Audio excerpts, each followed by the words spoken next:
নমস্কার। আমরা আশা করি সবাই ভালো আছি এবং ভালো থাকতে হবে, কারণ ভালো থাকাটাই আমাদের মূল মন্ত্র। ভালো থাকতে গেলে এই বিংশ শতাব্দীর সব থেকে মারাত্মক ভয়ঙ্কর ডিজিজ হচ্ছে, যেটা আপনারা শুনলে আতঙ্ক হয়ে ওঠেন, আতঙ্কিত হন, তার নাম ক্যান্সার। অনেকে বলে ক্যান্সারের নেই আনসার, আমি বলি ক্যান্সারের আছে আনসার। ক্যান্সার কার হতে পারে, কেন হতে পারে, কখন হতে পারে, সেই ক্যান্সারটা সারবে কি সারবে না, সেই নিয়ে আজকে আলোচনা বিষয়। অবশ্যই এই বিষয়গুলো জানতে গেলে আপনাকে ভিডিওটা পুরো দেখতে হবে। প্রথম, অনেকেই কম বেশি জ্যোতিষ সব সম্পর্কে জানেন, যে কোন ঘরে কোন হাউস।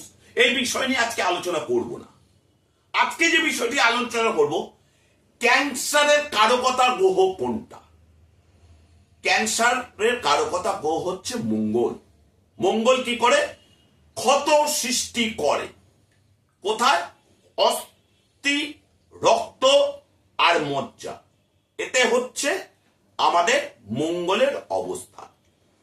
ক্ষত সৃষ্টি করার কাজ হচ্ছে মঙ্গলের কাজ।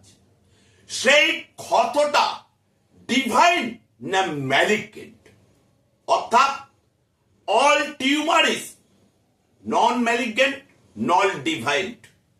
অর্থাৎ কোন টিউমার দেখে পরীক্ষা বায়োপসি বা এফএনসি না করে বলা যেতে পারে না ওটা ডিভাইন না ওটা ম্যালিগেন্ট।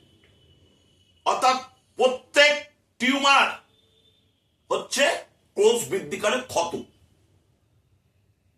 অতিরিক্ত কোষ, সেটা মঙ্গলের জন্য হয়।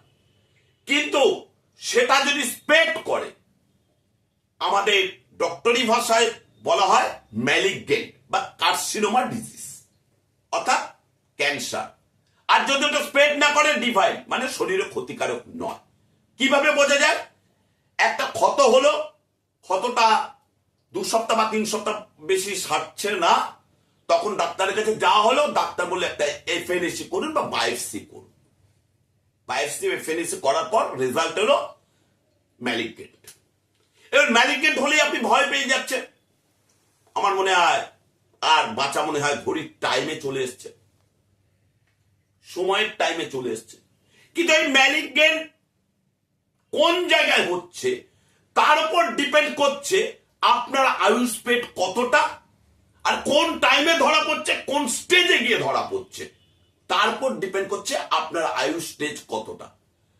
আপনারা জানেন আমাদের ভারতীয় ক্রিকেটার যুবরাজেরও ক্যান্সার ধরা পড়েছিলেন। উনি রিকভারি করে আবার মাঠে এসে 6-4 মেরে ইন্ডিয়াকে জিতিয়ে গেছেন। মনীষা কৈরালারও ক্যান্সার ধরা পড়েছিলেন, তিনিও সুস্থ হয়েছেন। আবার আমি এমন লোককেও দেখেছি যে ক্যান্সার ধরা পড়ার পর ট্রিটমেন্ট শুরু হওয়ার আগে মারা গেছে। এবার দেখতে হবে এই কোষ বৃদ্ধিটা তৈরি করে বৃহস্পতি। কোষ বৃদ্ধিটা তৈরি করে বৃহস্পতি। এবার সেই বৃহস্পতি ভালো নক্ষত্রে আছে না খারাপ নক্ষত্রে আছে। যদি ভালো নক্ষত্রে থাকে তাহলে কোষ বৃদ্ধিটা স্লোতে হবে, যদি খারাপ নক্ষত্রে থাকে কোষ বৃদ্ধিটা ছড়িয়ে পড়বে, অর্থাৎ স্প্রেড করে যাবে। এইবার রিকভারি করাবে কে? রিকভারি করাবে শনি। শনি আপনার অষ্টমে আছে না শনি আপনার ষষ্ঠে আছে। যদি মঙ্গল চতুর্থ, ষষ্ঠে, অষ্টমে থাকে তাহলে ক্ষত তৈরি হবেই হবেই হবে। যদি সেই জায়গায় বৃহস্পতি যদি যুক্ত হয় মঙ্গলের সাথে, তাহলে কিন্তু সেটা ম্যালিগেন্টের পর্যায়ে যাবেই যাবেই যাবেই। ষষ্ঠে যদি বৃহস্পতির সাথে যুক্ত হয় আর অষ্টমে যদি বৃহস্পতির সাথে যুক্ত হয় বা বৃহস্পতি নক্ষত্রে যদি থাকে, এরপরে সেটা প্রকৃত মেডিকেল ট্রিটমেন্টে আপনি রিকভারি পাবেন কি পাবেন না, এটা ডিপেন্ড করবে আপনার শনির ওপর। শনি যদি আপনার সুনজরে সুদৃষ্টিতে থাকে তাহলে আপনি অনেক রোগ থেকে মুক্তি পেয়ে আবার নতুন জীবনে পদার্পণ করবেন। আর শনি যদি আপনার কুনজরে থাকে, খারাপ দৃষ্টিতে থাকে, খারাপ জায়গায় থাকে, তাহলে আপনি রোগ থেকে রিকভারি করতে পারবেন না। ওই রোগটা নিয়েই আপনাকে এই পৃথিবী ছেড়ে চলে যেতে হবে।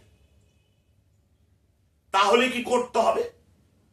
তাহলে কোন শাস্ত্রীয় মতে কোন জ্যোতিষের শরণাপন্ন হবেন। হয়ে আগে আপনি দেখবেন আপনার ছকে ক্যান্সার হওয়ার প্রবণতা আছে কি নেই। যদি থাকে তাহলে তার প্রতিকার যদি এখন থেকে করতে পারেন, তাহলে আপনি কিন্তু রিকভারির জায়গায় রোগ হলেও প্রতিরোধ করতে পারবেন। আর যদি না করেন, মরার সময় এসে হরিনাম বলেও কোনো লাভ হবে না।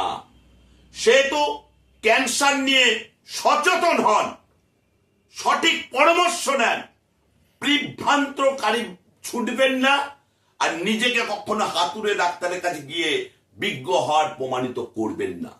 মনে রাখবেন, সঠিক চিকিৎসা, সঠিক শিক্ষা, সঠিক সচেতনতায় আপনাকে যে কোনো মরণ ব্যাধি থেকে রক্ষা করতে পারে।